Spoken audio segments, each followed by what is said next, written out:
Welcome my students, philosophy honours third semester. আজকে তোমাদের আলোচনার বিষয়বস্তু হচ্ছে উদ্দেশ্যমুখী নৈতিকতাবাদ এবং কর্তব্যমুখী নৈতিকতাবাদ।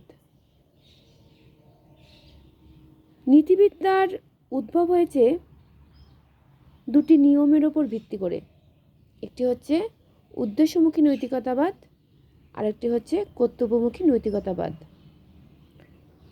উদ্দেশ্যমুখী নৈতিকতাবাদ অনুসারে কোনো কর্ম বা কর্মনীতি নৈতিকভাবে ঠিক অথবা বেঠিক তা নির্ধারণ করার মানদণ্ড হল নীতি সম্পর্করহিত অনৈতিক কোনো মূল্য, যাকে ওই কর্ম বা কর্মনীতি অনুসরণ করে ফলস্বরূপ পাওয়া যেতে পারে।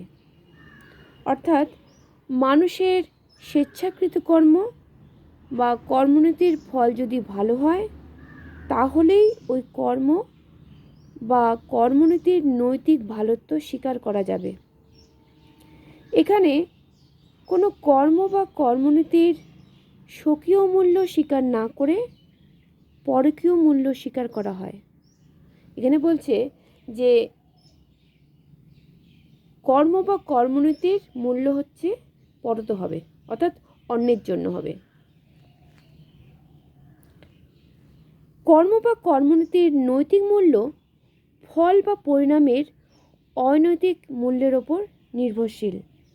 উদ্দেশ্যবাদীরা প্রত্যক্ষভাবে বা পরোক্ষভাবে কর্ম বা কর্মনীতির উদ্দেশ্যের প্রতি, ফলের প্রতি আবেদন করে কর্ম বা কর্মনীতিকে ভালো অথবা মন্দ বলেন।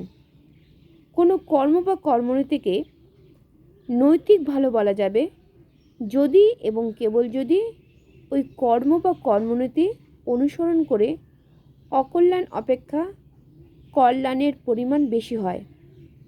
যদি তা না হয়, তাহলে ওই কর্ম বা কর্মনীতি নৈতিক দিক থেকে মন্দ হবে। ফল বা পরিণতির জন্যই কোনো কর্ম বা কর্মনীতি ভালো অথবা মন্দ হয়, কর্মের বা কর্মনীতির স্বকীয় কোনো মূল্যের জন্য নয়। কাজেই কর্ম বা কর্মনীতির নৈতিক মূল্য ফলাফলের অনৈতিক মূল্যের ওপর নির্ভরশীল। উদ্দেশ্যবাদীদের যুক্তি হলো, কোনো কিছুর নৈতিক মূল্য যদি উৎপাদিত অন্য কোনো নৈতিক মূল্যের ওপর নির্ভরশীল হয়, তাহলে চক্রক দোষ হয়।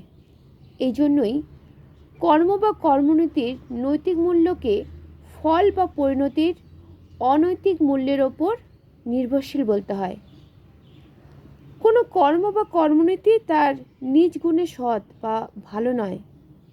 উদ্দেশ্যবাদীরা বলেন, আমাদের সেই কাজ করা উচিত বা সেই কর্মনীতি অনুসরণ করা উচিত যা অকল্যাণ অপেক্ষা বেশি কল্যাণ উৎপাদন করতে পারে। কর্ম বা কর্মনীতির নৈতিক ভালোত্ব নীতি সম্পর্কহীন ফলের অনৈতিক ভালোত্বের উপর নির্ভরশীল। কোনো কাজের বা কোনো ব্যক্তির বা চরিত্রের নৈতিক ভালোত্ব নির্ভর করে তারা যেসব ফল উৎপন্ন করে তাদের অনৈতিক মূল্যের ওপর। কাজেই উদ্দেশ্যবাদীদের মতে কোনো কাজ নৈতিকভাবে ভালো বা উচিত কাজ কিনা তা জানার পূর্বে আমাদের জানতে হয় অনৈতিক ভালো কাজটি কী এবং সেই অনৈতিক ভালো বস্তুটি অকল্যাণ অপেক্ষা বেশি কল্যাণ উৎপন্ন করতে পারে কিনা।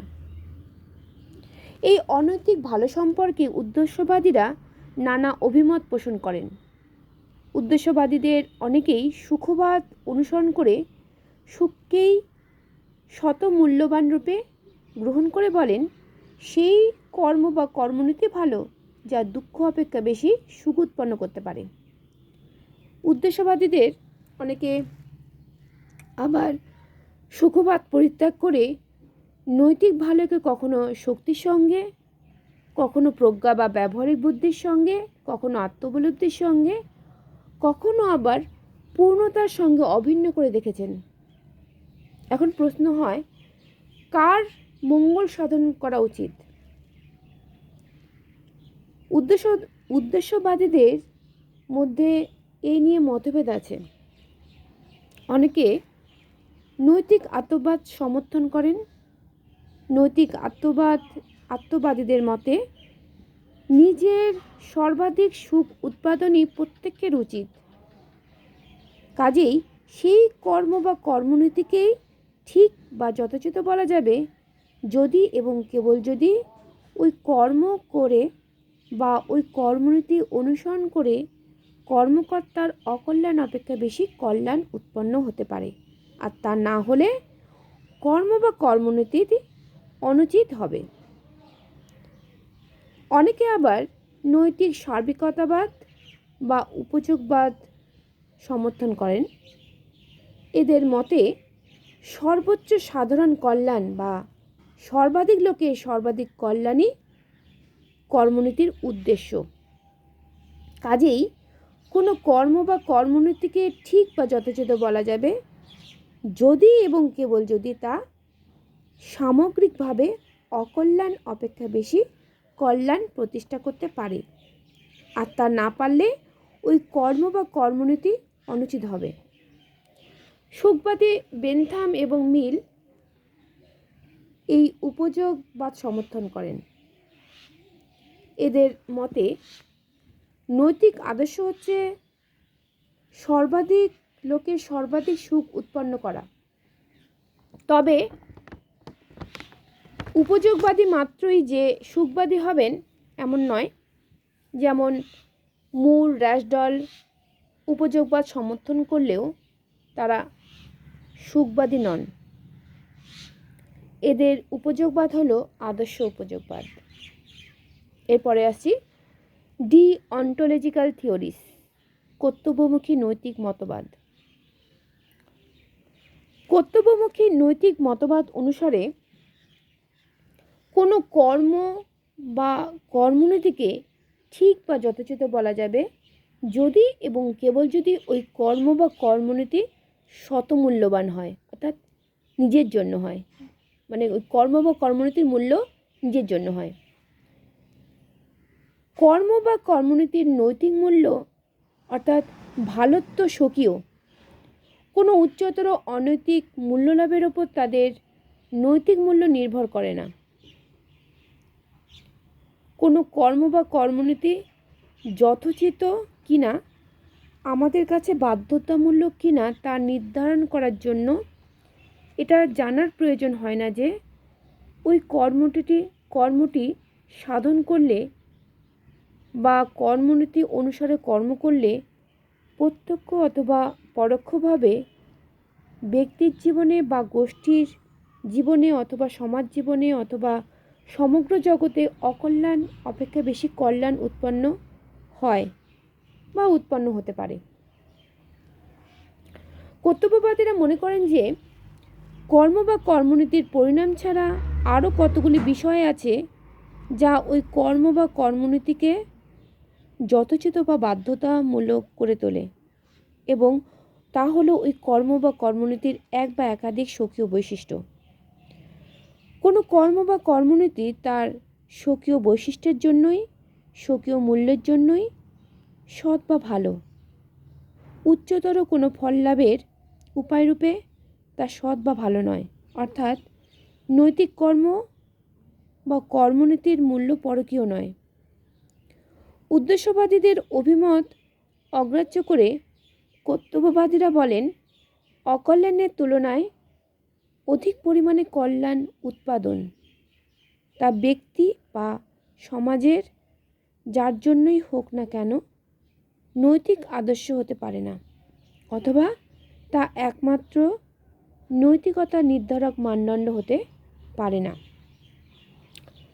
কর্তব্যবাদীরা বলেন এমন হতে পারে, অন্তত হওয়াটা সম্ভব যে কোনো কর্ম বা কর্মনীতি অনুসারে কর্ম নিজের বা সমাজের বা জগতের অকল্যাণ অপেক্ষা বেশি কল্যাণ উৎপন্ন করে না, যদিও ওই কর্ম বা কর্মনীতি যথোচিত বাধ্যতামূলক। যেমন প্রতিশ্রুতি দিয়ে সেই প্রতিশ্রুতি রাখতে গিয়ে যদি নিজের বা সমাজের বা জগতের অকল্যাণ অপেক্ষা বেশি কল্যাণ উৎপন্ন নাও হয়, তাহলে ওই কর্ম বা কর্মনীতিকে তার স্বকীয় বৈশিষ্ট্যের জন্য যথোচিত বা বাধ্যতামূলক বলতে হবে।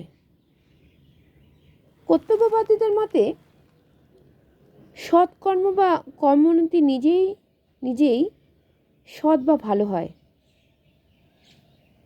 সৎকর্ম বা কর্মনীতির সততা কোনো উচ্চতর অনৈতিক মূল্যের ওপর, পরকীয় উদ্দেশ্য বা ফলের মূল্যের ওপর নির্ভরশীল নয়। কর্ম বা কর্মনীতির সততা যদি ওই সব অতিরিক্ত উদ্দেশ্যের ওপর, উৎপাদিত ফলের ওপর নির্ভরশীল হয়, তাহলে অনেক অন্যায় কর্ম ও কর্মনীতিকে ন্যায়সম্মতরূপে স্বীকার করতে হয়। যেমন চুরি করা অর্থ দিয়ে দরিদ্রের সেবাকে সৎকর্ম বলতে হয়।